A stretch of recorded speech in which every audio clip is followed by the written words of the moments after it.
Après avoir lu sur le naufrage du Batavia, j'ai été surpris de voir qu'il existait très peu de vidéos sur internet évoquant le sujet. Pourtant, parmi les 300 marins, soldats et passagers embarqués à bord du navire, l'un d'entre eux, véritable psychopathe, profitera du naufrage pour faire régner la terreur sur les survivants. Allez, retournons ensemble au XVIIe siècle et embarquons à bord du Batavia.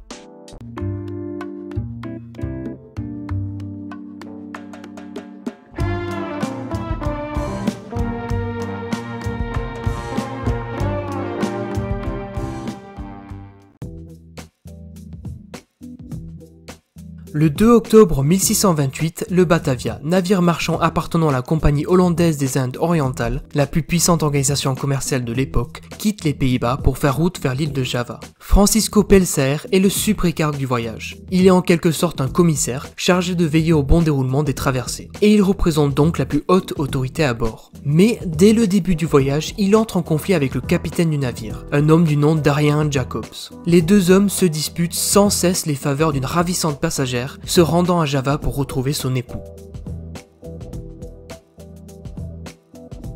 Jacobs s'emporte dans le conflit et y consacre toute son attention, à tel point qu'il fait une erreur de navigation monumentale.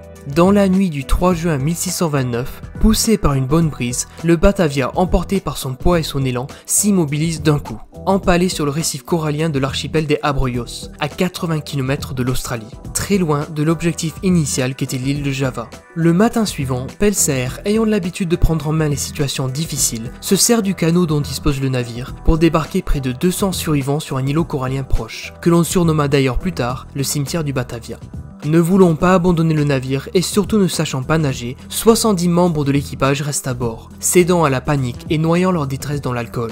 Une fois à terre, Pelsaert ordonne à ses hommes d'explorer les îlots pour y trouver de l'eau douce, mais tous reviennent en vain. C'est alors qu'il décide d'embarquer dans le canot avec Jacobs et tous les officiers de l'équipage pour une expédition quasi suicidaire vers l'île de Java, abandonnant derrière eux le reste des survivants à leur propre sort.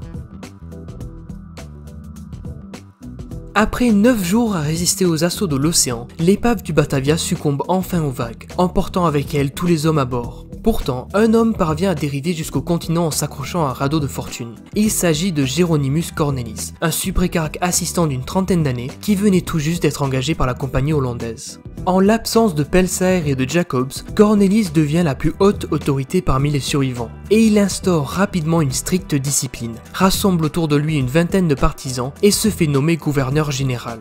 Par la suite, Cornelis cherche absolument à asseoir son autorité sur les naufragés, et il se met progressivement à réduire leurs possibilités d'autonomie. Comment fait-il? Eh bien, il invoque la nécessité d'explorer d'autres îlots pour rechercher des provisions. Et profitant de leur absence, Cornelis et ses hommes s'emparent des provisions, des embarcations de fortune et de toutes les armes qui ont survécu au naufrage. Véritable psychopathe, Cornelis et sa poignée d'acolytes instaurent dès lors un véritable régime de terreur, massacrant de façon méthodique les malades et égorgeant toute personne lui déplaisant ou refusant de lui prêter serment. Les femmes, dont certaines allaitent encore leurs nourrissons, sont liquidées ou déclarées d'utilité publique, c'est-à-dire soumises à des viols collectifs. Cornelis en arrive même à faire exécuter des charpentiers qui avaient commencé sans son autorisation la construction d'un bateau de secours capable d'affronter la mer au-delà du lagon.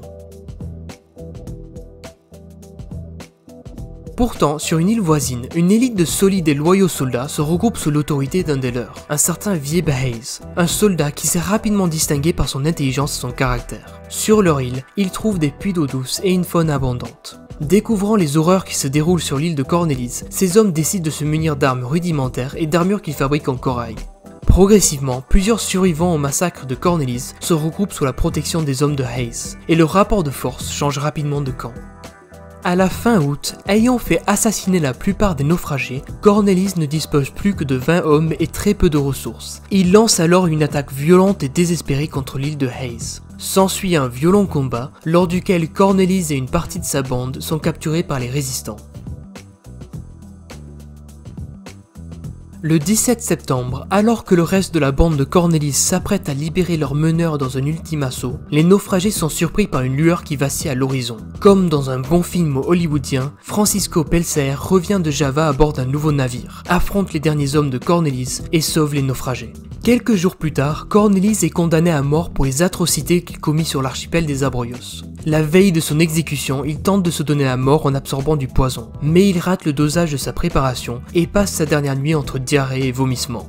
Le matin suivant, on l'ampute de ses 2 mains et on le pend avec ses complices. Après plus de 3 mois à subir le cauchemar du naufrage et les horreurs de Cornelis, seulement 70 personnes parvinrent à atteindre l'île de Java.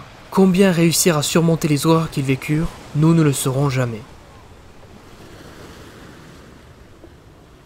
Voilà, j'espère que cette vidéo t'a plu et je t'invite fortement à lire le livre de Simon Leys, Les naufragés du Batavia. Il est très rapide à lire et raconte de manière très efficace les événements que vécurent les survivants du naufrage. Si cette vidéo t'a plu, tape le pouce bleu et n'hésite pas à partager autour de toi. Actionne la petite cloche pour être au courant lorsque sort de nouvelles vidéos et si tu n'es pas abonné, pourquoi ce n'est pas déjà fait?